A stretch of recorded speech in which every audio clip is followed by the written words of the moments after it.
Kailangan pa bang ipaliwanag yan? Si Senyor Gavilan ay naparito sa Rio Piedras upang lahat tayo itipisin. Sa handaan ay nanalo siya ng isang kayamanan kay Ignacio. Ngayon ako, sa susunod na araw, pati ikaw. Kaya tulungan mo ako. Pati ang mga hinikayat ko sa negosyo ay malulugi. Ngunit anong magagawa ko? Sa batas ay buong karapatan ni Senyor Gavilan na initin ng mga ari-ariya. At tandaan mo, Dalmasio, nakalakda ka sa kontrata. Kaya nga ako naparito upang humingi sa ng tulong. Ibig mang kitang tulungan ay wala akong magagawa. Napakalaki ng halaga ng pakakasanla ng iyong mga ari-ariya. At ako man ay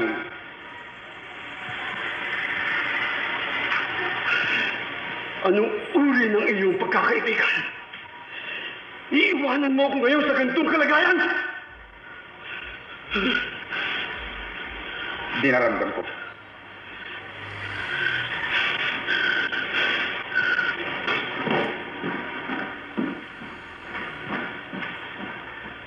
Ignacio, puntahan mo si Padre Gustilo. Kailangan alamin kung sino nagbalik sa imahe ni San Judas Tadeo. Kailangan malaman ko yun. Kapag si Senyor Gavilan ang... Kung tumanggi siya. Kailangan turuan pa kita kung anong dapat mong gawin. Santa Maria Santissima.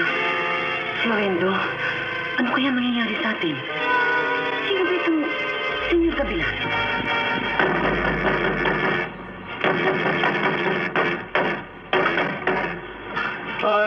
Si Senyor Gavilan, nariyan ba siya?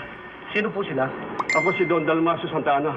Nagkakilala kami sa bahay ni Don Florendo Basco. Tuloy po kayo. Salamat.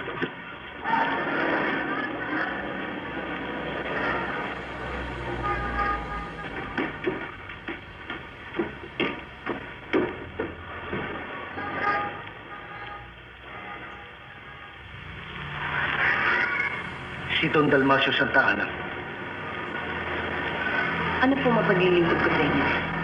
Kailangan ko makausap ang inyong asawa. Ang sasabihin niyo sa kanya ay maaari niyo rin sabihin sa akin.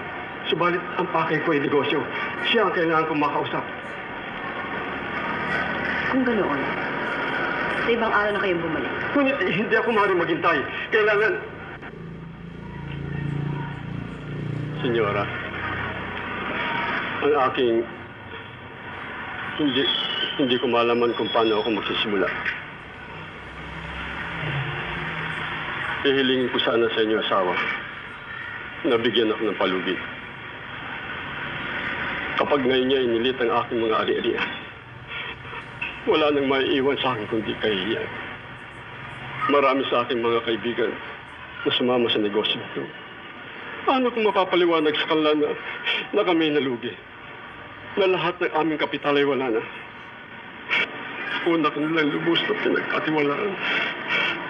Walang magawa. Ikinalulungkot ko itong Dalmasio. Ang negosyo ay parang sugal. Sa pagkakataong ito, natalo kayo. Wala nang ibang pagkakataon pa. Kapag ako ay hindi pinagbigyan ng iyong asawa, wala na akong pagkakaahon. Doña Maela.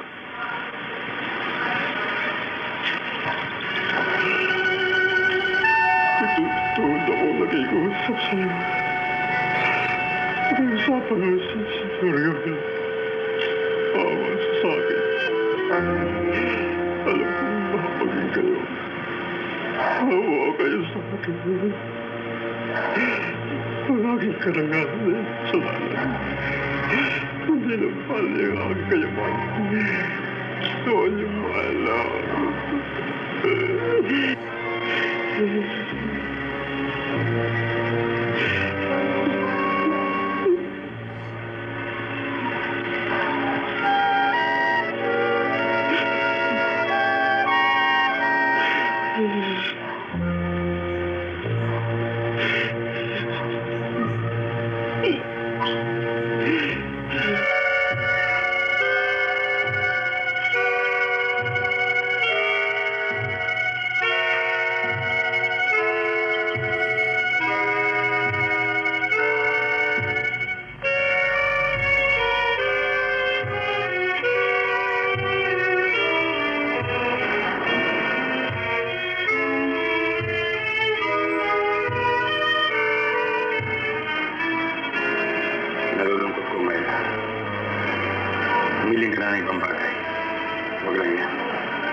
Diretso pa siyang tumata.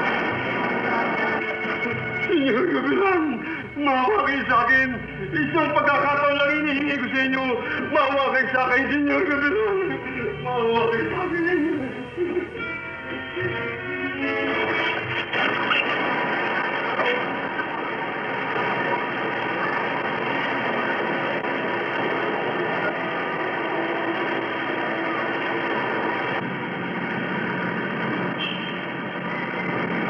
Kung inakala mo malambot ang aking puso, ay nagkakamali ka, Padre Bustilio. Kapag nakuha ko na ang ibig ko sa'yo, ay hindi na kita gagambalain. Ngunit kapag hindi ako mangingining gamitin ang sandatang ito. Ngunit, Ignacio, Sino? Sir!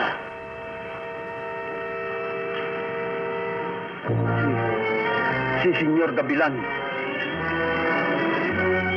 Ignacio! Nagkakagulo sa may plaza!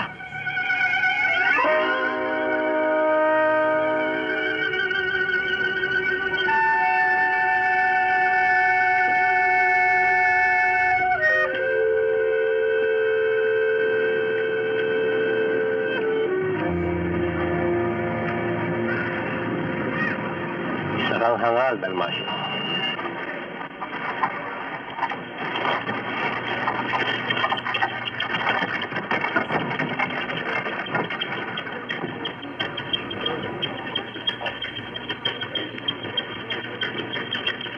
Tatlong taon ako naghanda at nagsilip na pag-aralan lahat ng mga bagay na kakailanganin ko ngayon.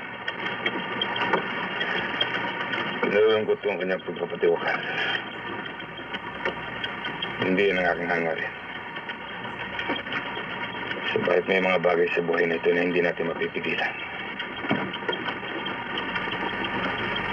Bumalik ako upang ito yung muli ang karangalan ng aking mga magulang. Ngunit kung sa pagsisikap ko nito, kung may mapipinsala sa kanila, wala akong magagawa.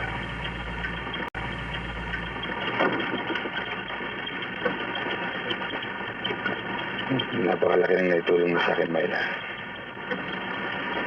Asawa kita. At tungkulin ko ang tulungan ka.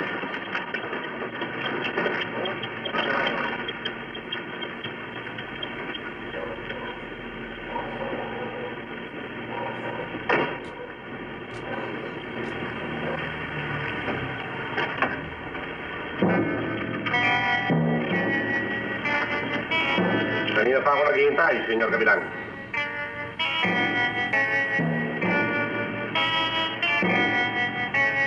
Nagtagumpay ka kay Dalmasio. Ngunit si Dalmasio ay isang hangal. Hindi ko malamang talaga kung sino ka at kung saan ka nang galing. Ngunit sana'y mawawalan ng kabuluhan. Sapagkat papatayin kita. Papatayin kita.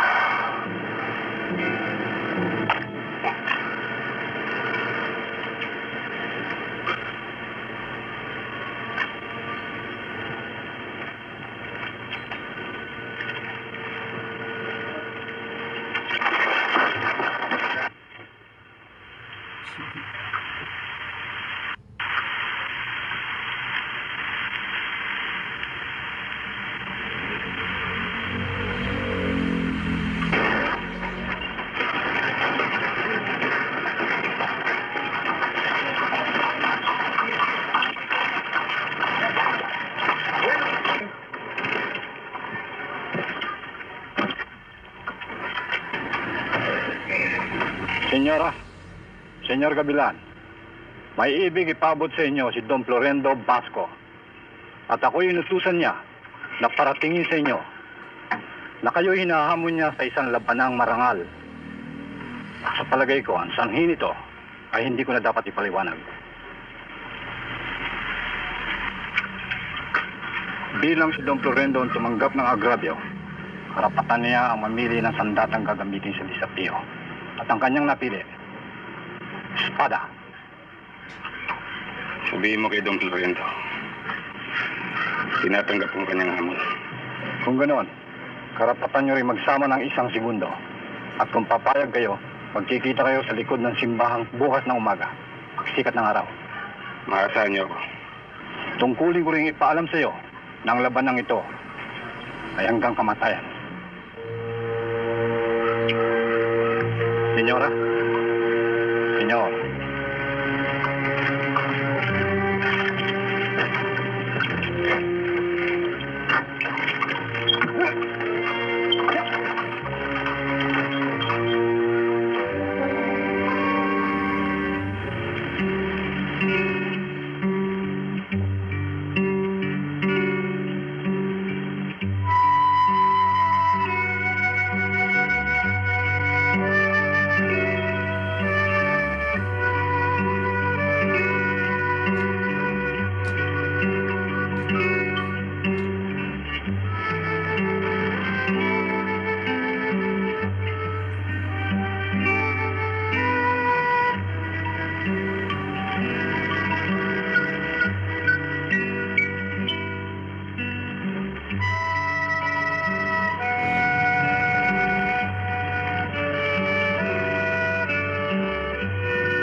Julia.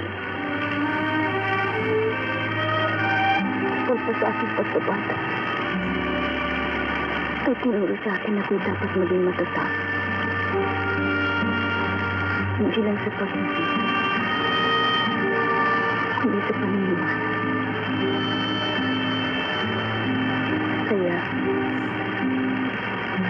ang kahihinat na nagpapagpagpuis mo po,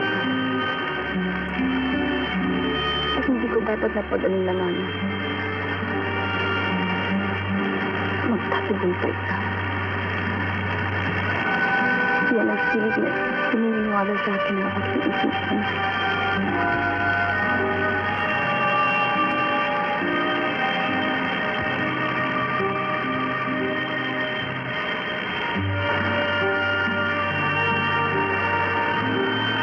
Ngunit, ang puso ko ay marupok. At ako'y pinangangamba. Dinadaig ng aking damdamin ang matagal na itinuro sa akin. Nung makilala ko, muli mong binuhay ang isang bahagi na aking katao na matagal nang namatay. Dahil dyan, kaya nagpapasalamat ako. Hindi ko ibig nabigyan ka na anumang sama ng loob. Ayokong mangamba ka. Ngunit katulad mo, kailangan ko maging matatag. Hindi lang sa pagmamahal. Umuli sa paniniwala at paninindigan. At katulad ni Beth, ako'y natatakot. Kung may mangyari sa akin, maiiwan kitang nag-iisa. At ang hangarin kong makabalik at palayaan ang mga kapos-palad kong mga kaibigan ay mawawala na lamang na parang bula.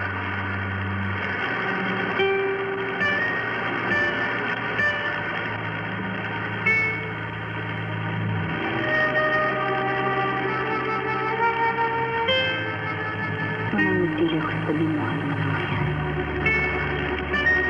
Ang iyong kabutihan ay sumasalid sa aking katawan. Nandibigyan ng lakas.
Hindi kita papatayin.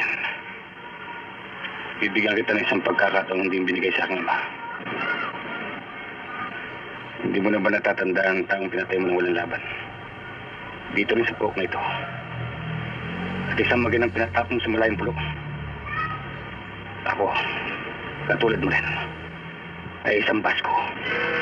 Ako ang anak ni Don Vicente Basko. Ang iyong kapatid. Umutin mo ang espada.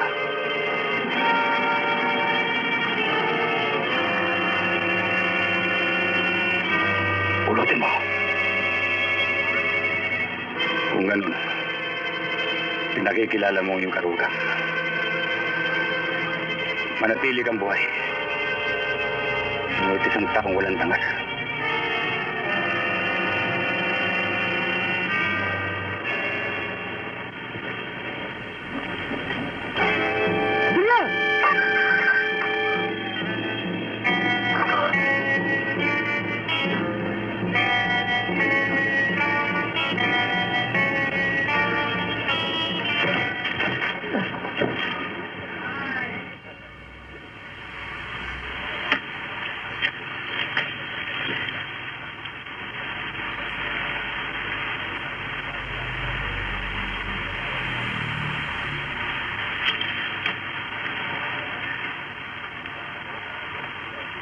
Binabati ko kayo, Senyor Gabilan. Ang ibig ko sabihin ay, Senyor Basko, isa kayong mahusay na eskrimador. At matagal na rin akong hindi nakakatagpo ng isang mahusay na katulad niyo. Higit na magiging kapanapanabik ang ating pagtutuos kung ako inyong pagbibigyan. Wala kang nagawang laban sa akin. Gayun din ako. Wala akong nakikita sa sapat na dahilan upang tayo maglaban. Hindi ba nararapat lamang na ipaghiganti ko ang pagkamatay ng aking Panginoon? Inuulit ko. Hindi ako maaaring lumaban sa isang taong halos hindi ko nakikilala. Kung gayon, ikaw ngayon ang tatawagin kong duwag.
Magaling. Magaling. Triple, ha?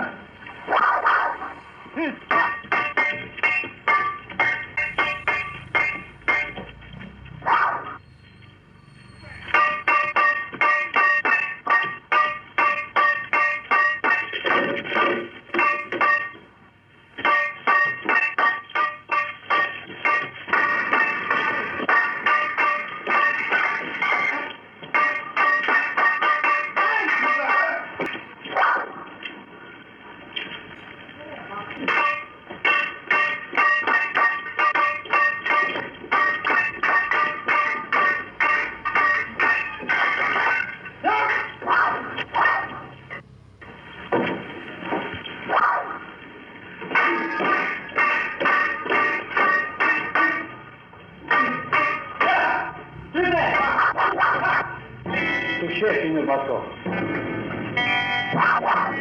Engarte.